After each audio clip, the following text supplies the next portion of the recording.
Have you ever been surrounded by danger and yet chose silence? Have you ever felt the world crumbling around you and instead of panicking, simply closed your eyes and trusted? True strength makes no noise. It doesn't shout. It doesn't show off. It prays in silence and stands firm. Even when the ground gives way beneath your feet, many seek immediate deliverance. Few seek the peace that exists beyond deliverance.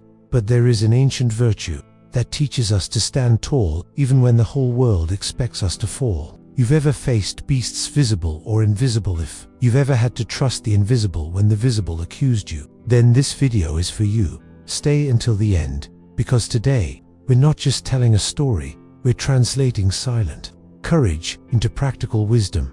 And if this kind of content speaks to your soul, subscribe to the channel. Here, every story is a reminder that the soul has rhythm and life. Direction. Today, we'll uncover the Stoic message behind the lion's den. Daniel was a man of integrity. In a world where masks are common and loyalty is rare, he stood out not by the force of his words, but by the consistency of his actions. He lived in a foreign land, under rulers who did not share his faith or his heritage.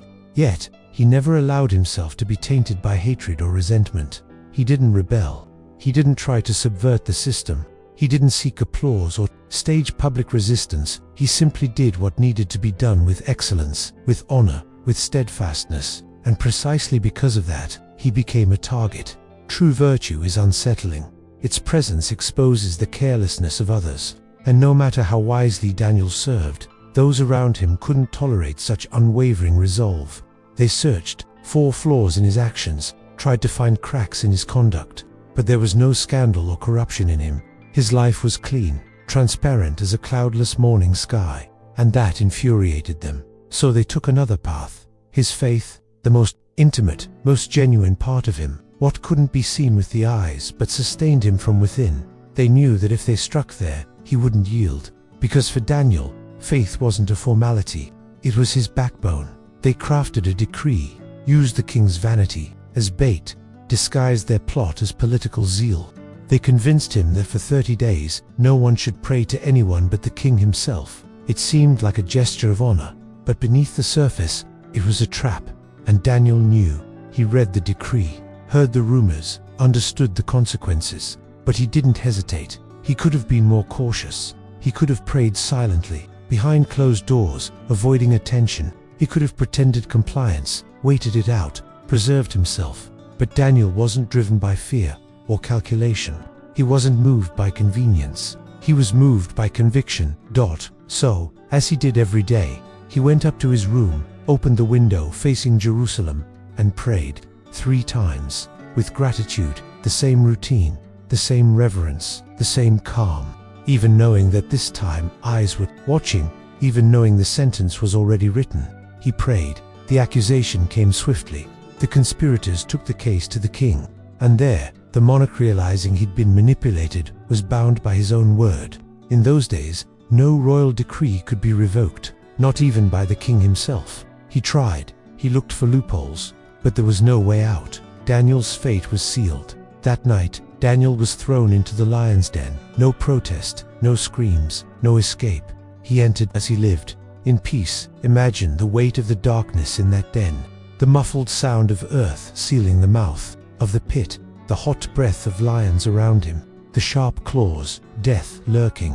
And yet, Daniel didn't despair. Above ground, the king couldn't sleep. He refused food, rejected entertainment, spent the night fasting and restless. But deep in the den, Daniel rested.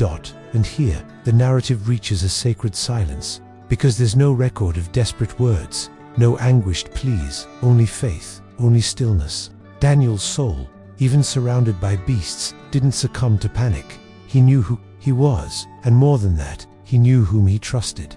At dawn the next morning, the king rushed to the den. His voice trembled with anxiety and fear. He cried out, "Daniel, servant of the living God, has your God, whom you serve continually, been able to deliver you from the lions?" And from the darkness came a reply, not just a relief to the king, but an eternal testament to inner strength. "O king, live forever. My God sent his angel and shut the lions' mouths. They have not harmed me, for I was found innocent before him, and also before you. O king, I have done no wrong." Daniel was lifted from the den, and on his body, not a single wound, no marks, no scratches. It was as if nature itself had bowed to his peace. At this point, the biblical story ceases to be just a tale of deliverance. It becomes a metaphor, a mirror, because all of us, at some point in life, will find ourselves in a symbolic den, surrounded by pressures, fears, threats, and voices waiting for us to fail. And the question that remains isn't will you be delivered, but who will you be while you wait? Daniel teaches us something the Stoics also deeply valued. What matters isn't what happens to us, but how we respond to what happens. The den doesn't define Daniel. His response does. His silence, his calm, his prayer, those were his weapons, and against them, no beast could prevail. He didn't emerge unscathed by chance. He emerged because he remained whole within. Like a Stoic in adversity, Daniel kept what was essential: his mind, his faith, and his character. That is what no den, no decree, and no beast can destroy. The pit where Daniel was thrown wasn't just a physical trap. It symbolized what all of us face at some point: situations entirely beyond our control, unjust decisions made by others, silent threats circling us, yet we're still expected to hold on to our dignity. Faced with death, Daniel didn't thrash. He didn't beg. He simply remained centered, steadfast, not because he was numb to the danger, but because he understood something Stoic philosophy has echoed for centuries. The only thing we truly possess is mastery over our own mind. As Epictetus, the former slave who became a master of reason, once said, "It's not things that disturb us, but our judgments about them." The decree threatening his life had no power to shake Daniel's spirit, because he didn't see it as ruin. He saw it for what it was, an external fact, beyond his control. And the Stoics were clear on this. The wise distinguish between what they can control and what they must accept. Daniel didn't try to manipulate the king. He didn't bargain with the conspirators. He simply continued doing what he did every day, praying with gratitude, with presence, with resolve. This is the strength born of serenity. Like a river that doesn't fight the rocks but flows around them with patience. Daniel didn't let the threat pull him away from his essence. Seneca, one of the great names of Roman Stoicism, wrote about this serenity as one of the highest virtues. He called it tranquillitas, animate, the tranquility of the soul. And he said, true happiness is to enjoy the present without anxious dependence on the future. Daniel, on that silent night, surrounded by beasts, wasn't frantically waiting for deliverance. He simply remained whole in the present. His life was at risk, yes, but his peace was not. And that's the distinction the truly wise learn. The body can be threatened, but the soul only surrenders if allowed. Marcus Aurelius, the philosopher emperor who ruled wisely amid wars and betrayals, wrote in his Meditations, "Stand firm like a rock that the waves do not break. It remains unmoved while the fury of the water crashes against it." Daniel was that rock, and his steadfastness wasn't loud. It was inward, invisible. That's what made it so powerful. While men outside slept in unease, he, among the lions, slept in peace. This is the virtue of endurance, not a resistance hardened by pride, but one matured by trust. The Stoic doesn't deny suffering, he moves through it. The wise man doesn't delude himself into thinking life will be fair. He simply learns to be just, even when the world is not. Daniel didn't win by strength, he didn't win by influence. He won by the constancy of his character. He showed that there's a kind of victory that doesn't depend on the outcome but on conduct. And this is what Epictetus would call proheresista, power to choose your attitude, even when you can't choose your circumstances. Perhaps the greatest lesson Daniel leaves us is this: true freedom isn't found outside the pit, but within the mind, as long as he kept his thoughts free. No prison, no matter how threatening, could touch him. Like the Stoics, he knew, we can't avoid all of life's pits, but we can choose who will be inside them. And in the end, that's what remains. Not titles, not decrees, but the quiet resolve of one who faced the beasts and refused to be devoured from within. And you, are you living in your own invisible pit? Maybe there are no lions around you, but deadlines loom, silent pressures, harsh words left unspoken but deeply felt. Maybe you're facing contempt from those who should support you, or the indifference of a system that doesn't recognize your worth. And in that unseen place, your soul wrestles for meaning.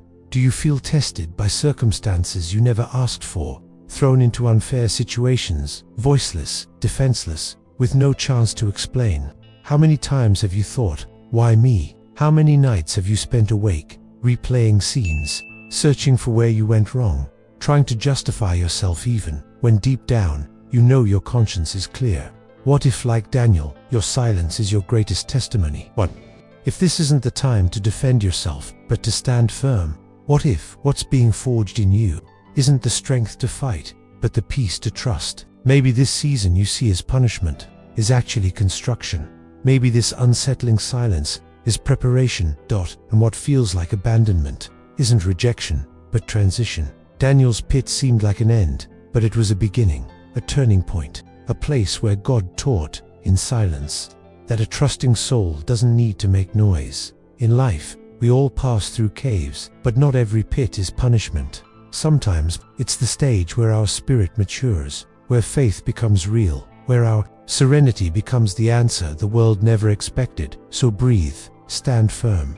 Don't rush to escape the pit. Sometimes, it's where you're most protected, not exposed, and when the time comes, because it always does, you won't emerge merely unscathed. You'll emerge greater, more centered, more whole. Strength isn't the absence of fear, it's the decision to remain at peace, even inside the pit.